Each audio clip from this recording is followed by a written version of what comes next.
Hi friends, this is Sandi Nagel, your Graphic 45 brand ambassador, and today I'm going to share with you how you can easily shabby chic your light color Graphic 45 papers and embellishments with the use of white craft paint and a sponge or brush.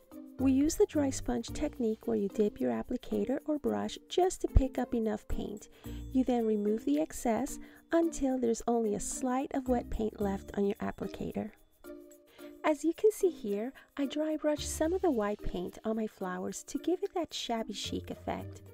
Some of my flowers are die cuts from the Graphic 45 Large Tag, ATC Tag, and Flower Die Set, and some are from the Graphic 45 Rose Bouquet Collection.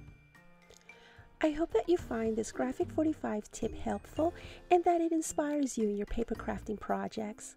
Until next time, thank you for watching. Bye now.